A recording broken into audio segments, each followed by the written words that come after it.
So if any of you have been paying attention to my Twitter in like the past few weeks and months, or just me in general, you probably know that I've been clamouring on a fairly under-advertised and under-hyped film called Mortal Engines. Since it came out internationally yesterday, I've decided to put my review out now instead of last week when I saw the film in the cinema. I also plan to release a sort of analysis/essay style review of this film on the Three Musketeers in a few days, maybe even after the release of this video, so stay tuned for that as well. Right, well, I'm not going to beat it around the bush any further. The Rotten Tomatoes score for this movie really isn't great, and a solid bunch of critics are saying this film is mediocre at best. I, for one, fully disagree, and while I'm clearly not going to be completely unbiased towards this film, I've always enjoyed the books and I'm a huge fan. I don't think audiences should really be relying too heavily on Rotten Tomatoes. This is a bunch of critics on a website that rated Ant-Man and the Wasp as higher than Avengers Infinity War and underscored Blade Runner 2049, where even an 87% feels not enough.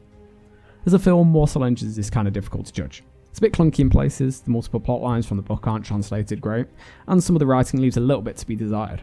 On the other hand though, the cinematography is outstanding. The scale of London and the various other attraction cities is insane, and the score is loud and atmospheric too.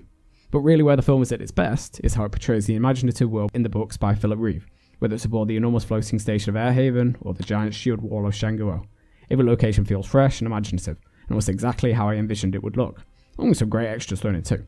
For example, Stephen Lang's character Shrike, who in my humble opinion actually surpasses the character from the first book, delivering a convincing and eventually heartbreaking performance. Furthermore, the first 15 minutes of this film is just pure gold. Everything just feels so right. Seeing locations, things, and names from my childhood on the big screen, along with amazing music, tension, everything, it just nailed it for me. And while it did fall apart a little bit later on, I strongly believe that opening sequence made my 2018. Right, however, if I really had to nitpick, the main problems I had with it really was the book accuracy. Mainly the oddly happy ending, something that wasn't present in the book, and can cause a lot of problems for sequels, and the utilisation of the character of Tom Natsworthy, who was transformed from a quiet, misguided protagonist to an eccentric, almost a little too one-note side character. But even then, he was handled far better than I ever expected, especially from the trailers, so overall this is a very minor gripe. So should you go and see it? I say you should.